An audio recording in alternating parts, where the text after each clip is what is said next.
এখনকারও যদি আপনার হিস্ট্রি পড়েন, এখন একজন শাসক রাশিয়ার সহযোগিতায় ইউরোপের বিরুদ্ধে, কী যেন নামটা আমি ভুলে গেলাম, আফ্রিকার কী নাম, হ্যাঁ, ইব্রাহিম। তবে ইনি ইব্রাহিম ট্রাওরে, বুর্কিনা ফাসোর অন্তর্বর্তীকালীন রাষ্ট্রপতি, যে কাঁপন ধরিয়ে দিয়েছে পশ্চিমাদের মনে। মাত্র 34 বছর বয়সে 2022 সালে এক সামরিক অভ্যুত্থানের মাধ্যমে ক্ষমতায় আসলেও বর্তমানে সবার আলোচনার কেন্দ্রবিন্দুতে এই ইব্রাহিম। মাত্র 34 বছর বয়স্ক এই যুবকের ভয়ে আছে যুক্তরাষ্ট্র থেকে শুরু করে গোটা পশ্চিমারা। সম্ভবত সে এই ফার্স্ট প্রোটেস্ট করে দেয়, সেও টিকে থাকতে পারবে কিনা আমি জানি না। কী বললাম নাম, ইতালি, স্পেন এবং ফ্রান্স, এদের যে উপনিবেশ ব্রিটিশদের চাইতে শতগুণ ভয়ঙ্কর। ব্রিটিশেরা তো কিছুটা সভ্য ছিল, আর ফ্রান্সের যে গোলামি, আল্লাহ আকবার, ফ্রান্সের যে জুলম আফ্রিকান মুসলমানদের উপর, এটা ভাষায় প্রকাশ করা যাবে না। এখন পর্যন্ত ওরা আফ্রিকার মুসলমানদের স্বাধীনতা দেয়, বলে তোমার যে খনিজ দ্রব্য উৎপাদিত হবে সেটা আমার, তোমার ব্যাংকের টাকা আমার কেন্দ্রীয় ব্যাংকে থাকবে, তুমি কোনো স্বাধীন পররাষ্ট্রনীতি অবলম্বন করতে পারবে না, তুমি আমার অস্ত্র কিনলে আমার কাছ থেকে কিনতে হবে, ঠিক যেটা ভারত বাংলাদেশের সাথে শুরু করেছে, যে অস্ত্র কিনলে আমার থেকে নিতে হবে, যাতে আমার বিরুদ্ধে যুদ্ধ করার সময় তোমার ওই অস্ত্র কাজ না করে। তো সে একই সিস্টেম ফ্রান্স এখন অব্যাহত, এখনকার কথা বলছে, এখনকারও যদি আপনার হিস্ট্রি পড়েন, এখন একজন শাসক রাশিয়ার সহযোগিতায় ইউরোপের বিরুদ্ধে, কী যেন নামটা আমি ভুলে গেলাম, আফ্রিকার কী নাম, হ্যাঁ, ইব্রাহিম। সম্ভবত সে এই ফার্স্ট প্রোটেস্ট করে দেয়, সেও টিকে থাকতে পারবে কিনা আমি জানি না। কিন্তু আফ্রিকার মুসলমানদের নেচার, যদি আপনি ইউরোপে যান, কেননা যেই ইউরোপিয়ান কান্ট্রির যেখানে কলোনি বেশি ছিল, ওরা আবার ওখানে বেশি থাকে। এই জন্য দেখবেন ব্রিটেনে গেলে দেখবেন বাংলাদেশ, ইন্ডিয়া, পাকিস্তানিরা বেশি, আবার ইতালি বা স্পেন বা ফ্রান্সে গেলে দেখবেন আফ্রিকার মুসলমানেরা বেশি, কেন ওরা ওদের কলোনি ছিল, ওদের গোলামি করতে করতে ওরা ওখানে আসছে 200-300 বছর থেকে। যে বাঙালি জাতীয়তাবাদের সাথে মুসলিম জাতীয়তাবাদের দ্বন্দ্বটা কোথায়? আবারও বলি, বাঙালি জাতীয়তাবাদের সাথে মুসলিম জাতীয়তাবাদের দ্বন্দ্বটা কোথায়? আমরা অবশ্যই ভাষাগতভাবে, নৃতাত্ত্বিকভাবে বাঙালি, কিন্তু আমরা ধর্মের দিক থেকে মুসলিম। এবং এই অঞ্চল, যে অঞ্চলটা 1905-এ বঙ্গভঙ্গ হয়েছিল, যেহেতু আমরা যদি একটু শর্টকাটে বলি যে এখানে স্বাধীন সুলতানি শাসন আমলে মুসলমানেরা স্বাধীন ছিল। স্বাধীন সুলতানি শাসন আমলের নিদর্শন কি? রাজশাহীতেই বেশি আছে, কেন রাজশাহী যেহেতু স্বাধীন সুলতানি শাসন আমলের রাজধানীর এরিয়ার মধ্যে পড়ে, তো রাজধানী কেন্দ্রিকই তো উন্নয়নগুলো বেশি হয়। এখন যেমন ঢাকা কেন্দ্রিক উন্নয়ন বেশি, তাহলে স্বাধীন সুলতানি শাসন আমল ইফতেখারউদ্দিন মোহাম্মদ বখতিয়ার খিলজি যখন এই বাংলা জয় করে, তখন তার রাজধানীটা ছিল মালদা এবং চাঁপাইনবাবগঞ্জ সীমান্তবর্তী গৌড়। তাহলে ওই গৌড় অঞ্চল এবং তার আশেপাশে উন্নয়ন বেশি হবে। এই জন্য বাঘাতে মসজিদ, কুসুম্বাতে মসজিদ, চাঁপাইনবাবগঞ্জের সোনা মসজিদ, এগুলো হচ্ছে তখনকার উন্নয়নের নিদর্শন। তো এই স্বাধীন সুলতানি শাসন আমলের পরে, মুঘলদের শাসন, মুঘলরাই প্রথম রাজধানী চেঞ্জ করে কোথায় নিয়ে গেল? ঢাকাতে। তাহলে ওই যে আহসান মঞ্জিল, লালবাগের কেল্লা, এগুলো হচ্ছে তাদের শাসন আমলের নিদর্শন, রাজধানীতে তাদের উন্নয়নের নিদর্শন। তারপরে যখন নবাব সিরাজউদ্দৌলারা আসলো, তারা রাজধানী নিয়ে গেল মুর্শিদাবাদে তাদের পতন হলো। এই মোটামুটি 3-4 বার রাজধানী চেঞ্জ হয়েছে। আর সবচেয়ে পুরাতন রাজধানী আমাদের এখানে, তারপরে রাজধানী সোনারগাঁ, যারা হচ্ছে 12 ভূঁইয়া, তারপরে রাজধানী মোঘলদের হচ্ছে ঢাকা, তারপরে রাজধানী হচ্ছে নবাবদের মুর্শিদাবাদ। মানে এই বাংলার ইতিহাসটা যদি আমি বলি। তারপরে ব্রিটিশরা আসার কারণে সবচেয়ে ক্ষতিগ্রস্ত হলো মুসলমানেরা, কেননা তারা ছিল শাসক। তারা চিরস্থায়ী বন্দোবস্তের মাধ্যমে সব জমি জায়গা হিন্দুদের দিয়ে দিল, জমিদারি। তখন মুসলমানদের হিন্দুদের বিরুদ্ধেও লড়াই করতে হতো, ব্রিটিশদের বিরুদ্ধে লড়াই করতে হতো। তিতুমিরের বিদ্রোহ শুধু ব্রিটিশদের বিরুদ্ধে ছিল না, হিন্দুদের বিরুদ্ধে ছিল, হিন্দু জমিদারদের বিরুদ্ধে ছিল। তো এই যে আমার রাজধানী কেন্দ্রিক আমরা মুসলমানেরা যে উন্নয়ন ভোগ করতাম, ব্রিটিশরা আসার পর তারা রাজধানী নিয়ে চলে গেল কলকাতায়। পুরো ভারতের রাজধানী হয়ে গেল কলকাতা, দিল্লি না। মুসলমানদের আমলে পুরো ভারতের রাজধানী ছিল দিল্লিতে, আর ব্রিটিশদের আমলে পুরো ভারতের রাজধানী ছিল কলকাতায়। তাহলে আমার ঢাকাও মাইনাস, আমরা এই পুরো বাংলা মাইনাস। তখন এই অঞ্চলের মুসলমানেরা কি হলো? সুবিধা বঞ্চিত হয়ে গেল, শিক্ষা দীক্ষা, সভ্যতা, সব কিছু থেকে মাইনাস। তখন তাদের শিক্ষা দীক্ষা ঢাকা কেন্দ্রিক আর একবার উন্নয়নের জন্য 1905-এর বঙ্গভঙ্গের দাবি মুসলমানদের পক্ষ থেকে। যে স্যার সালুমিল্লার কথা আমরা শুনি, যার দানে, যার সহযোগিতায় ঢাকা বা এই বিশ্ববিদ্যালয়গুলো, ঢাকা মেডিকেল কলেজ, বুয়েট এগুলো প্রতিষ্ঠিত হয়েছে।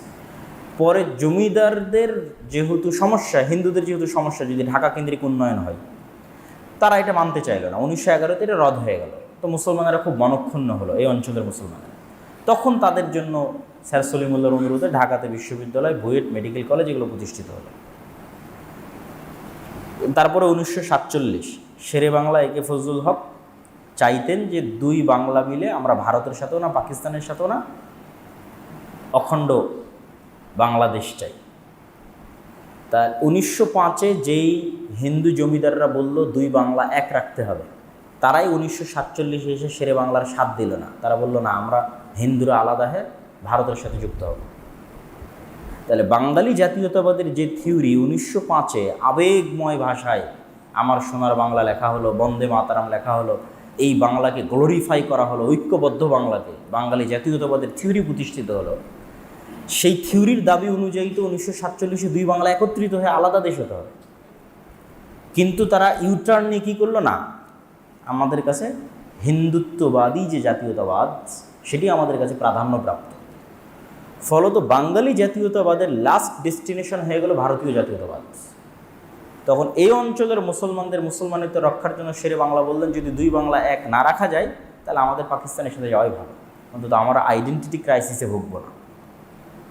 মুসলমানদের ভবিষ্যৎ প্রজন্ম মুসলমান হওয়ার কারণে আইডেন্টিটি ক্রাইসিসে ভুগবে না, যেটা ভারতের মুসলমানেরা মুসলমান হওয়ার কারণে আইডেন্টিটি ক্রাইসিসে ভুগতেছে।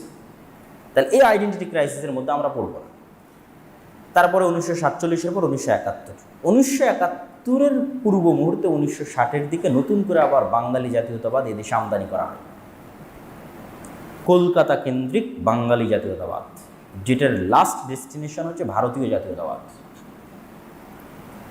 এবং মুসলমানদেরকে হীনম্মন্য ভাবানো হয় যে তুমি যদি কলকাতা কেন্দ্রিক হাজার বছরের বাঙালি সংস্কৃতির অনুষঙ্গ না হও তাহলে তুমি এলিট ক্লাসের অংশ হতে পারবে না।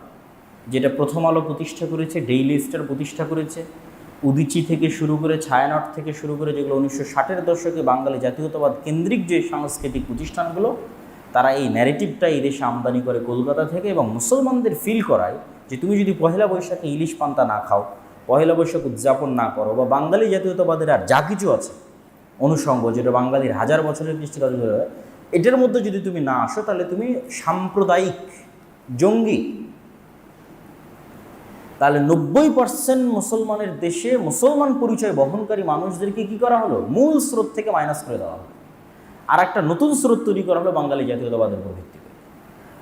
আমার এই আলোচনার সাথে ওইটার কানেক্টিং কি, ওইটার কানেকশন হচ্ছে যে আমরা ওই থিওরিটার ফাইট দিব কিভাবে। অনেকেই এভাবে ফাইট দিতে চায় যে না, আমরাও বাঙালি হিসেবে, বাংলা সাহিত্য হিসেবে, বাংলা চর্চা হিসেবে, সব দিক থেকে আমরাও মুসলমান হিসেবে তাদের চেয়ে বড় লেভেলে পৌঁছে যাব, দিয়ে আমরা কলকাতা কেন্দ্রিক যেটা আছে সেটাকে ফাইট দেব। এটা সম্ভব না। আপনাকে চিন্তা করতে হবে যে অত্র অঞ্চলের ভারত কেন্দ্রিক, হিন্দুত্ববাদ কেন্দ্রিক অথবা কলকাতা কেন্দ্রিক যে বাঙালি জাতীয়তাবাদ, এরা পৃথিবীর 1%ও না। আর মুসলমানদের যে সংস্কৃতি, এই সংস্কৃতিটা হচ্ছে গ্লোবাল সংস্কৃতি। সাংস্কৃতিকভাবে আমরা যদি কিছু ছোট ছোট পয়েন্ট ধরি সাংস্কৃতিক, যেমন একটা পয়েন্ট কি ধরেন, গরুর গোস্ত খাওয়া। তাহলে যদি আপনি বাঙালি জাতীয়তাবাদের থিওরিতে আপনি যান, তাহলে আপনি যদি গরুর গোস্ত খান তাহলে আপনি সাম্প্রদায়িক। তাহলে আপনাকে এলিট হতে হলে গরুর গোস্ত খাওয়া বাদ দিতে হবে। কলকাতার কাছে এলিট হতে হলে ভারতের কাছে গরুর গোস্ত, তাহলে আপনি কি চিন্তা করবেন? আপনি কি চিন্তা করে এলিট হওয়ার জন্য গরুর গোস্ত খাওয়া বাদ দেবেন? না, আপনি চিন্তা করবেন আব্রাহামিক রিলিজিয়নের অনুসারে পৃথিবীর 90% মানুষ গরুর গোস্ত খায়, সুতরাং আমি গ্লোবাল নাগরিক, আমি তো ইউরোপের সাথে কানেক্টেড, আমেরিকার সাথে কানেক্টেড, এদের তো গণারই দরকার নেই, এদের তো পৃথিবীতে কোনো অস্তিত্ব নেই, কোনো অংশই নাই, কোনো ভূমিকাই নাই, তাহলে কেন আমি তাকে গণবো? আমি তো এদের চেয়েই তো টপ লেভেলের ওয়ার্ল্ড ওয়াইড যে কানেক্টিভিটি, যে সংস্কৃতি, সেই সংস্কৃতির অংশ। ধরেন আর একটা যদি ছোট্ট পয়েন্ট বলি, মুসলমানি করা। তা মুসলমানি করা হিন্দুদের সংস্কৃতি না, কিন্তু মুসলমানি করা গ্লোবাল সংস্কৃতি। কেন আব্রাহামিক রিলিজিয়নের সব দিনের অনুসারীরা কি করে? মুসলমানি করে। খ্রিস্টানেরা মুসলমানি করে, ইহুদিরা মুসলমানি করে, মুসলমানেরা মুসলমানি করে, তাহলে আপনি ওর সাথে তুলনা করে কেন হীনম্মন্য হবে? আপনি তো গ্লোবাল নাগরিক। সুতরাং আপনাকে ওইটার সাথে ওইভাবে ফাইট না দিয়ে আপনাকে সবসময় ফাইট দিতে হবে কীভাবে? বিশ্ব চিন্তা করে। এবং বাংলাদেশেরও স্বাধীনতা অক্ষুণ্ণ থাকবে যদি বাংলাদেশ ভারত নির্ভর না হয়, বিশ্ব নির্ভর হয়। বিশাল মুসলিম বিশ্ব, বিশাল ইউরোপ, বিশাল আমেরিকা, আল্লাহ সুবহানাহু ওয়া তাআলার কথা অনুযায়ী খ্রিস্টানেরা মুসলমানদের প্রতি বেশি সফট হবে হিন্দুদের চাইতে, ব্রাহ্মণদের চাইতে। আল্লাহর কোরআনের আয়াতের যদি আমরা অনুবাদ করি যে মুসলমানদের প্রতি সবচেয়ে অত্যাচার করবে, সবচেয়ে জুলুম করবে ইহুদিরা এবং হিন্দুরা, এবং সফট থাকবে মোটামুটি, এবং বেশি ইসলাম গ্রহণ করবে। কিয়ামতের পূর্ব মুহূর্তে যদি সব মানুষ মুসলমান হয়তো সবচেয়ে বেশি ইসলাম গ্রহণ করবে কারা? খ্রিস্টানরা। এবং অতীতেও সবচেয়ে বেশি ইসলাম গ্রহণ করেছে কারা? খ্রিস্টানরা। সুতরাং অন্য দিক থেকে নয়, ধর্মের অনুসারের দিক থেকে নয়, মিল্লাতে ইব্রাহিমের অনুসারী হিসেবে মুসলমানেরাই শ্রেষ্ঠ। কিন্তু এই বাঙালি জাতীয়তাবাদকে ফাইট দেওয়ার জন্য আব্রাহামিক রিলিজিয়নের আর অন্য ধর্মের অনুসারীরা যারা পৃথিবীতে বসবাস করতেছে তাদের সাথে আপনি আপনার সংস্কৃতিটা মিলানোর চেষ্টা করবেন, যে আমি তো সাংস্কৃতিকভাবে তাদের সাথে কানেক্টেড, এদের সাথে আমার গণারই দরকার নেই। যে হিন্দু, এই কলকাতার হিন্দু দাদাবাবুদের কাছে আমাকে শ্রেষ্ঠ হতে হবে, আমাকে তার কাছে এলিট ক্লাসের হতে হবে। এই ন্যারেটিভটা যদি আমরা একটু জাতীয়ভাবে তৈরি করতে পারি, তাহলে প্রথম আলো বা ডেইলি স্টার যে ন্যারেটিভ আমাদের খাওয়ানোর চেষ্টা করে এবং এলিট ক্লাস থেকে মুসলমানদেরকে মাইনাস করে, এবং সেকুলার না হলে, বাঙালি জাতীয়তাবাদী বিশ্বাসী না হলে মুসলমানদের এলিট ক্লাসে জায়গা নাই, যে ডিমোরালাইজ করা হয়, সেই জায়গা থেকে এটা আমাদের শিক্ষা। তো আমরা আবার আমাদের আলোচনায় ফিরে যাই। তো এই ইব্রাহিম আলাইহিস সালাতু ওয়াস সালামের দুই সন্তানের এক সন্তান মসজিদ আকসা কেন্দ্রিক, আর এক সন্তান হচ্ছে কাবা কেন্দ্রিক। এই ইউসুফ আলাইহিস সালাতু ওয়াস সালামই যখন কুয়ায় নিক্ষিপ্ত হয়ে মিশরে বিক্রি হয়ে গেলেন, এখনও কিন্তু ফিলিস্তিনের সাথে মিশর কানেক্টেড। আপনি এখনও গাজায় কোনো ত্রাণ মিশর ছাড়া দিতে পারবেন না। তো এটা আগের থেকেই ভৌগোলিকভাবে যুক্ত একটা অঞ্চল হচ্ছে মিশর ফিলিস্তিন। ওই যে ইব্রাহিম আলাইহিস সালাতু ওয়াস সালামের স্ত্রী সারাকে নিয়ে তিনি এক সফরে যাচ্ছিলেন, জালেম বাদশাহ তার স্ত্রীর সাথে মতলব নিয়ে সামনের দিকে এগিয়ে আসছিল, এই যে বুখারীর যে বর্ণনা, এটাও কিন্তু তারা ফিলিস্তিন থেকে, মানে জেরুজালেম থেকে খাদ্যের অন্বেষণে মিশর যাচ্ছিলেন। তো ফিলিস্তিনের সাথে মিশরের যোগাযোগ এবং সম্পর্কটা ঐতিহাসিকভাবে। তো ইউসুফ আলাইহিস সালাম মিশরে আসলেন, মিশরের তিনি মন্ত্রী হয়ে গেলেন। তারপরে তার বাবা, তার ভাইয়েরা সবাই মিশরে আসলো। তারপরে মিশরে যাদের সাথে এলাই করে, যাদের সাথে জোট করে ইউসুফ আলাইহিস সালাম শাসন চালাতেন, তাদের পতন হলো, ফারাওদের উত্থান হলো। ফারাও বংশ, ফেরাউন, তাদের উত্থান হলো। সবাইকেই ফেরাউন বলা হয়, তাদের বংশের যত রাজা আছে, এটা তাদের উপাধি। ঠিক আছে, যেমন আমরা আমাদের যুগে ইউজ করতেছি প্রাইম মিনিস্টার, প্রেসিডেন্ট, এই যে উপাধিগুলো ইউজ করতেছি। কোথাও আমিরুল মুমিনিন উপাধি ইউজ হচ্ছে, কোথাও খাদিমুল হারামাইন শরীফাইন উপাধি ইউজ হচ্ছে। এই যে উপাধিগুলো তো সবার ক্ষেত্রে ব্যবহার হচ্ছে। ঠিক ফেরাউন একটা উপাধি। তখন ওই ফারাও বংশের অনুসারীরা আগের সরকারের জোটের সঙ্গী কে ছিল? ইউসুফ আর তার বংশধর। যেমন গত 16 বছরের ফ্যাসিজম, তারা চিন্তা করেছে কি আগের সরকারের জোটের অংশ কারা ছিল। তো শুধু আগের সরকারের বিরুদ্ধে না, জোটে যারা অংশ ছিল তাদের সাথে শত্রুতা। তাহলে জোটের অংশ ছিল ইউসুফ আলাইহিস সালাম এবং তার ভাইয়েরা, এরাই হলো বানু ইসরাইল। তখন তাদের উপর জুলমের স্টিম রোলার শুরু হলো, এবং এই জুলমটা আরও বাড়লো কেন? তারা স্বপ্নের মধ্যে দেখল বহু পাদ্রী, বহু জ্যোতিষী, যে একটা আগুন জেরুজালেম থেকে উঠতেছে, সেই আগুনে পুরো মিশরের রাজ্য ভস্মীভূত হয়ে যাচ্ছে, ধ্বংস হয়ে যাচ্ছে। জ্যোতিষীরা ব্যাখ্যা দিল যে জেরুজালেম থেকে কারা আসছে? এরাই তো বানু ইসরাইলেরই তো আসছে, ইব্রাহিম আলাইহিস সালামের বংশধর, ইসহাক, ইয়াকুব, ইউসুফ এবং তার 11 ভাইয়ের পরবর্তী সন্তান। এরাই তো জেরুজালেম থেকে আসছে। অতএব এদের থেকে এমন সন্তান জন্ম নিবে আপনার শাসন ক্ষমতা ধ্বংস করে দেবে। তখন 300 বছর লাগাতার এদের উপর জুলুম চললো, যে জুলমের বর্ণনা আল্লাহ দিয়েছে, ছেলে সন্তানকে জবাই করবে, মেয়েদের বাঁচিয়ে রাখবে। তো 300 বছরের জুলমে এরা গোলাম হিসেবে, এদের নেচার গোলাম হয়ে গেল। যেমন আমরা মানসিকভাবে এখনও 190 বছরের যে ব্রিটিশ শাসন, সেটা ট্রমা বহন করি, ট্রমা মেন্টালি, জেনেটিক্যালি, এবং ট্রমাটাইজড হওয়ার কারণে আমাদের অজান্তেই আমাদের মধ্যে গোলামির স্বভাব কাজ করে। 70 বছর স্বাধীনতা ভোগ করার পরেও আমরা ওইটা থেকে বের হতে পারি। আর এই 70 বছরের স্বাধীনতাটা যেহেতু গণতন্ত্র কেন্দ্রিক ছিল, আর গণতন্ত্রও যেহেতু গোলামির যে নেচারগুলো টিকিয়ে রাখার সিস্টেমটা ধরে রাখে। গোলামির নেচারটা কি? যে এখানে ধরেন 10 জন মানুষ ক্ষুধার্ত আছে, তো 10 জন মানুষের মধ্যে আমি একটা রুটি নিক্ষেপ করে দিলাম, তো 10টা মানুষ রুটিনে কারাগারি করবে না? তাহলে এই যে রুটিনে কারাগারি করতেছে একটা আত্মমর্যাদা সম্পূর্ণ মানুষ কিন্তু সংস্কৃতি লালন করবে, যে গোলামের সংস্কৃতি আমরা এদের 190 বছর যাবৎ শিখিয়েছি, যে একটা টাকার জন্য তোদের মারামারি করতে হবে, মিথ্যা বলতে হবে, ধোকা দিতে হবে, নাহলে ইনকাম। এটাই তো গোলামের মধ্যে বিল্ড আপ হয়। 190 বছরে আমাদের মধ্যে এটা বিল্ড আপ হয়েছে যে আমরা মিথ্যা না বললে, ধোকা না দিলে, দুটো টাকার জন্য মারামারি না করলে, ক্ষমতার জন্য মারামারি না করলে আমরা পাবো না। তো ঠিক এই সেম জিনিস বানু ইসরায়েলের মধ্যে বিল্ড আপ করেছে। 300 বছর তারা ফেরাউনের গোলাম ছিল। এই জন্য আল্লাহ সুবহানাহু ওয়া তাআলা দেখলেন যে মুসা আলাইহিস সালামকে যদি আল্লাহ বানু ইসরায়েলদের সাথে মানুষ করে তো নেচার তো খারাপ হয়ে যায়, গোলাম আনা নেচার হয়ে যায়। তখন মুসা আলাইহিস সালামকে আল্লাহ নিয়ে চলে গেলেন একদম রাজার বাড়িতে, যেখানে তিনি প্রিন্স হিসেবে মানুষ হবে। কেন? একটা মানুষের যে স্বভাবজাত বৈশিষ্ট্য সেটা যেন অক্ষত থাকে, একটা মানুষের যে স্বাধীন চেতা আত্মমর্যাদা সম্পূর্ণ যে বৈশিষ্ট্য সেটা যেন মুসা আলাইহিস সালামের চরিত্রের মধ্যে অক্ষত থাকে। মুসা আলাইহিস সালামকে তো আর ফেরাউন খাবারের জন্য, সে তো তার নিজের সন্তান হিসেবে তাকে লালন করতেছে, তার স্ত্রীর চরম এবং পরম ভালোবাসা কারণে এবং তার ভালোবাসার কারণে একটা সন্তানকে যেভাবে আদর দিয়ে লালন পালন করে সেভাবে লালন পালন করতেছে। আর এট এ টাইম বানু ইসরায়েলরা গোলাম হিসেবে, মাজলুম হিসেবে আছে। এই জন্যই মুসা আলাইহিস সালামের সামনে যখন উনি বড় হলেন, 40 বছর বয়স যখন ওনার হলো, উনি দেখছেন যে এক বানু ইসরায়েলের উপর এক ফেরাউনের লোক জুলুম করতেছে। তো জুলুম করা দেখে উনি এক থাপ্পড় দিয়েছে। আপনি চিন্তা করেন তো, ওই টোটাল বানু ইসরায়েলের তখন যা সংখ্যা, ওদের কোনো একজন এই থাপ্পড় দেওয়ার সাহস করবে? কোনো একজন করবে না। কেন করবে না? কেন? 200 বছর যাবত সে গোলাম আছে, এই সেন্সই তার কাজ করবে না। কিন্তু মুসা আলাইহিস সালামের এই সেন্স কাজ করতেছে কেন? উনি তো স্বাধীন, উনি তো স্বাধীন হিসেবে, উনি তো জুলম বাধা দিতে হবে। তো আমরা এখন পর্যন্ত মুসলমানেরা মুক্তি পাচ্ছি না কেন? ওই যে পুরো মুসলিম বিশ্বের যেখানেই যাবেন সেখানেই মুসলমানেরা কলোনিয়াল যে ঔপনিবেশিক যে গোলামির যুগটা ছিল সেটা ট্রমা বহন করতেছে জেনেটিক্যালি, এবং যেখানে জুলম যত বেশি ছিল সেখানে ট্রমা তত ভয়ঙ্কর। আপনি আফ্রিকান মুসলমানদের কাছে যান, দেখবেন যে আফ্রিকান মুসলমানদের অনেকেই নিয়ম শৃঙ্খলা লঙ্ঘন করার দিক থেকে, মিথ্যা ধোকা বলার দিক থেকে, চুরি ডাকাতির দিক থেকে এই সাবকন্টিনেন্টের মুসলমানদের চেয়ে এগিয়ে। কেন? ও আরও বেশি গোলামের জীবনযাপন করেছে। লিবিয়ার তো এটার সারমর্মটা কি?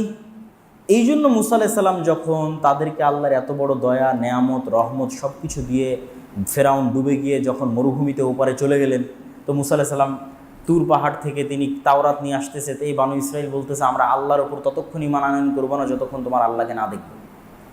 অথচ এরা চোখের সামনে দেখলো যে ফেরাউন পানিতে ডুবে মারা গেল।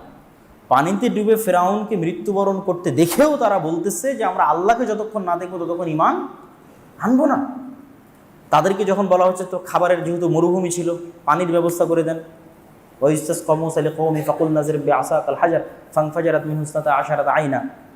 মুসা আলাইহিস সালাম পাথরে বাড়ি দিলেন, 12টা ঝর্ণা হলো। 12টা ঝর্ণা কেন? ইউসুফ আলাইহিস সালাম এবং তার 11 ভাই, মোট 12 জন, 12 জনের 12 বংশের জন্য 12টা ঝর্ণা, এবং সমুদ্রের মধ্যে রাস্তাও তৈরি হয়েছিল 12টা। তাদের সম্মান দেখেন। তাহলে খাবার লাগবে, তখন আল্লাহ মান্না এবং সালওয়া জান্নাত থেকে পাঠাতেন। পৃথিবীর সবচেয়ে দামি মাশরুম যেটা মরুভূমিতে হয়, যেটার বর্তমান বাজার দর অনুযায়ী প্রতি কেজি মাশরুমের দাম 4 থেকে 5 লক্ষ টাকা। সেই 4 থেকে 5 লক্ষ টাকা কেজি মাশরুম এবং এক প্রকার পাখির গোস্ত আসমান থেকে আসতো, জান্নাত থেকে আসতো। তারপরে তারা কি বলল? লান নাসবিরা আলা তুআমিন ওয়াহিদ ফাদউ লানা রাব্বাক। এই এক খাদ্য আমাদের ভাল লাগে না প্রত্যেক দিন, তোমার আল্লাহকে বলো এই মরুভূমির মধ্যে শাক সবজি, ডাল, চাউল, পেঁয়াজ উৎপাদন করে দিত। ওটা কিন্তু এখনও মরুভূমি, সিনাই মরুভূমি, ম্যাপে গেলেও মরুভূমি। মিশর এবং ফিলিস্তিন সীমান্তবর্তী অঞ্চলে যদি তুর পাহাড় সিলেক্ট করেন তাহলে তুর পাহাড়ের আশপাশের পুরো অঞ্চল বিশাল অঞ্চল মরুভূমি। তো ওখানে এখনও কিছু আবাদ করা সম্ভব নয়। তো এই জন্য সমুদ্রের পানিতে লবণাক্ত, এই জন্য পাথর থেকে ঝর্ণা বেরিয়েছে মিষ্টি পানির জন্য, সমুদ্রের পানিতে খেতে পারবে না। আর খাবারের জন্য জান্নাত থেকে খাবার আসতেছে। তো তাদের এটা এখন ভালো লাগছে, তাদের এখন শাক সবজি দরকার। তা আল্লাহ বলছে ঠিক আছে, এই মরুভূমি পার হলে একটা দেশ আছে, সেটাই কিন্তু ফিলিস্তিন, জেরুজালেম। সুজলা সুফলা শস্য শ্যামলা, খুব সুন্দর আবাদ হয়, জাইতুন হয় খুব দামি উন্নত মানের।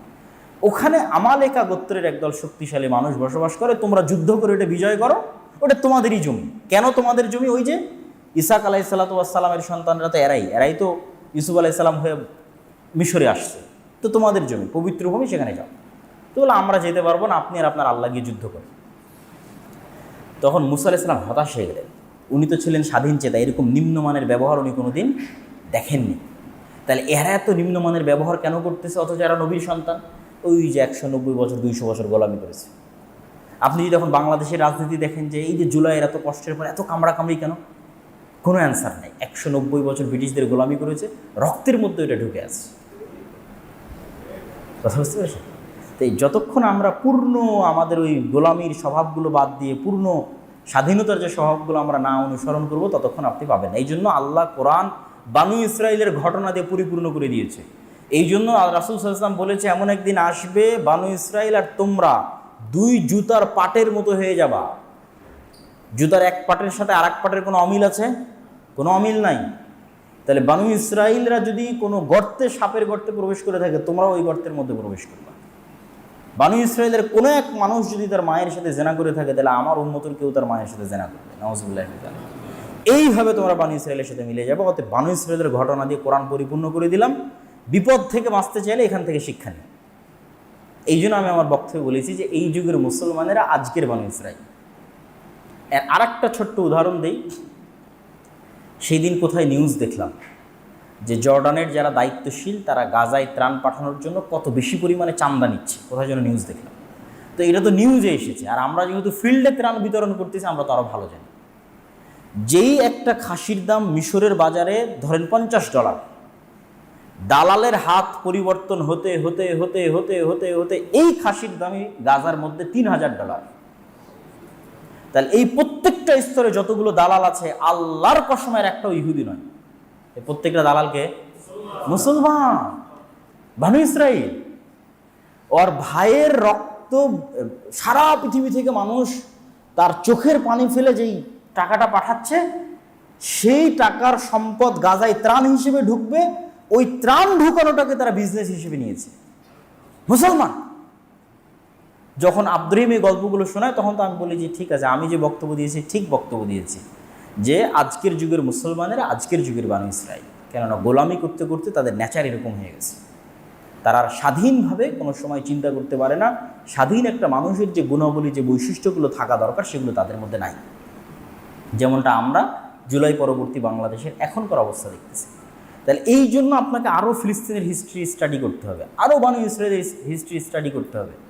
কেন আল্লাহ আর কোনো সম্প্রদায়ের কথা কোরআনে এত বিস্তারিত বললেন না, আর বানু ইসরায়েলের যা বলতেছি তার প্রত্যেকটাই কোরআনে আছে। মানে এতক্ষণ পর্যন্ত আমি যা বললাম বানু ইসরায়েলের হিস্ট্রি, আর প্রত্যেকটা কোথায় আছে? কোরআনে আছে, in details. Surah Baqarah fulfil হয়ে আছে বানু ইসরায়েলের ঘটনা দিয়ে। তাহলে আমাদেরকে এই বানু ইসরায়েলরা যেরকম গোলামানা স্বভাবে চলে গেছে, আমরা সেই স্বভাবে চলে গেছি। আমরা যদি গোলামানা স্বভাব থেকে বের না হয়ে আসতে পারি, তাহলে আমরাও পূর্ণ স্বাধীনতার স্বাদ, পূর্ণ বিজয়ের স্বাদ আমরা কখনোই আস্বাদন করতে পারবো না। তো ফিলিস্তিনের আলোচনার সর্বশেষ আরও একদম শর্টকাট করে ফেলি। মুসা আলাইহিস সালাম হতাশায় তিনি মারা গেলেন। হতাশায় তার মারা যাননি, মানে তিনি হতাশাগ্রস্ত অবস্থায় যে আমি এই উম্মত থেকে আমি মুক্তি চাই, এদের থেকে আমার আর কোনো দায়িত্ব পালন করতে চাই না, বিদায় নিতে চাই। আর তিনি বলে গেলেন যে যেহেতু তোমরা বিজয় করবো না, আমাকে জেরুজালেমের কাছে নিকটস্থ কোনো জায়গায় আমাকে মাটি দিয়ে দিও।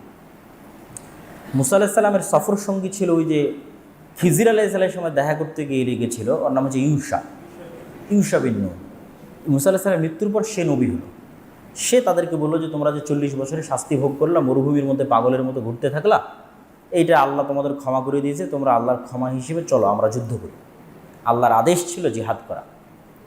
তো জিহাদ না করাটাও যে মুনাফিকি, সেটারও কিন্তু এটা একটা আলামত। তারা যে এই শাস্তিটা আরোপ হয়েছিল কিন্তু জিহাদ না করার কারণে। তখন ইউশা বিন নূন তাদেরকে নিয়ে জিহাদে চলে গেলেন। আর আমালেকা গোত্রের মানুষেরা ছিল অনেক শক্তিশালী। জিহাদ করতে করতে করতে করতে করতে করতে শুক্রবার সন্ধ্যা হয়ে গেলে শনিবার রাত শুরু হবে। আর শনিবার দিন যেহেতু পবিত্র ইবাদত বন্দিগির জন্য মুসা আলাইহিস সালামের দিন অনুযায়ী যুদ্ধ বিগ্রহ বন্ধ।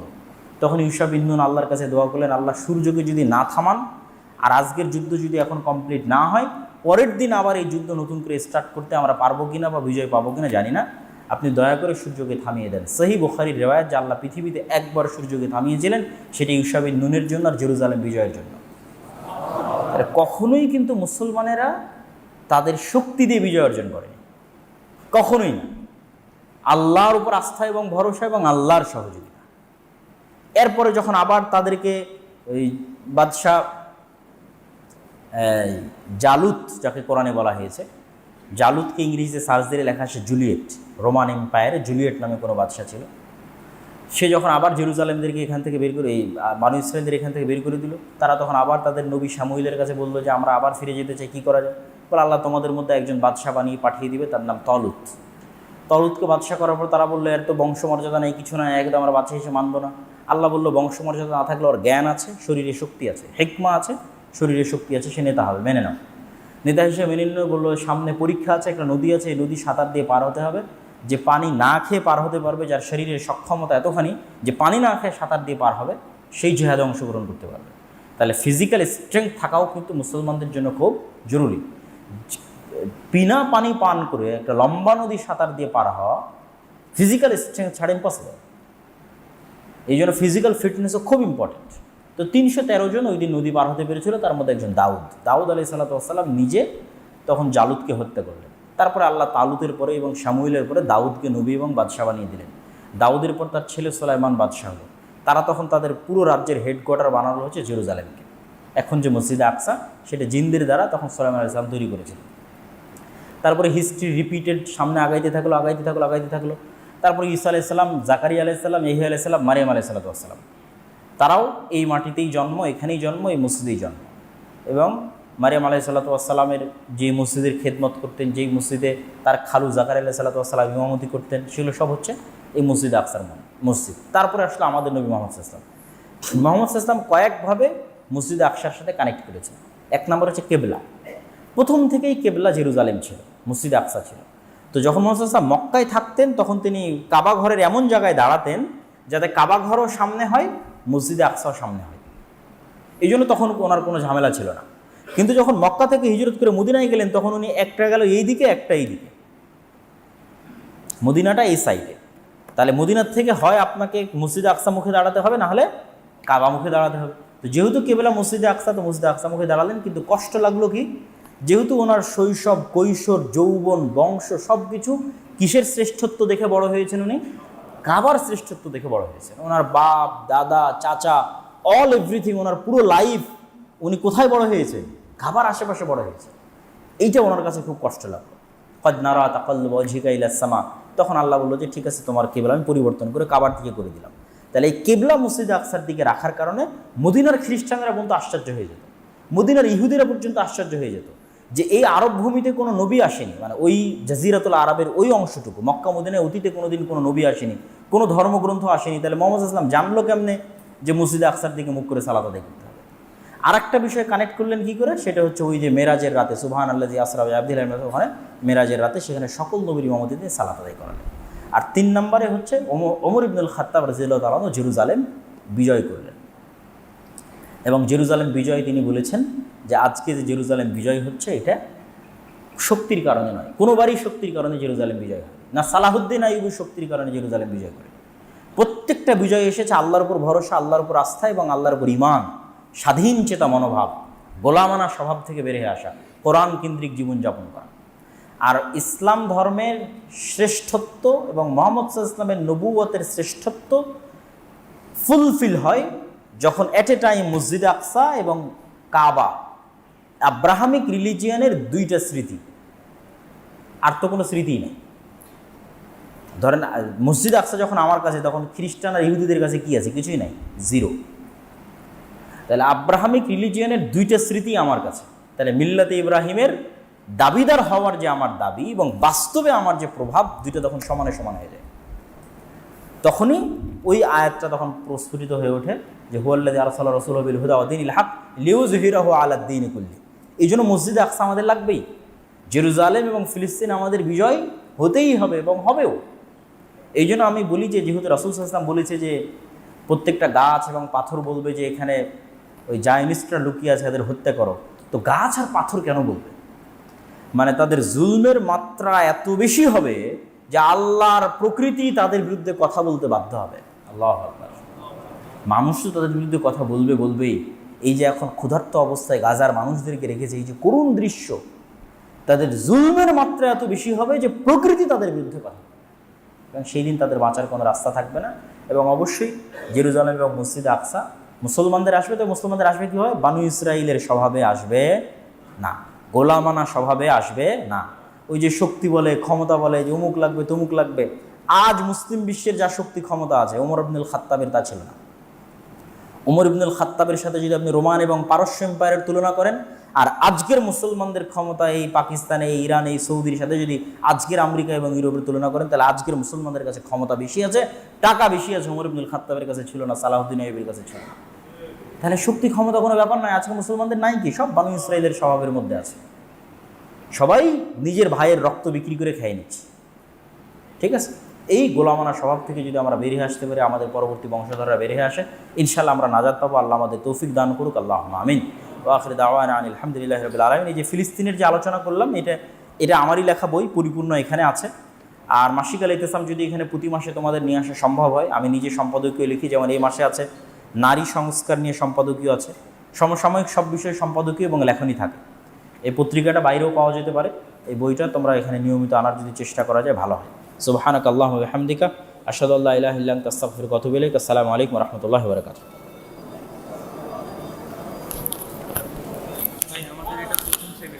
মাশাআল্লাহ, কোনো কমেন্ট হলে আমরা শুরু করতেছি, চেষ্টা করতেছি কোনো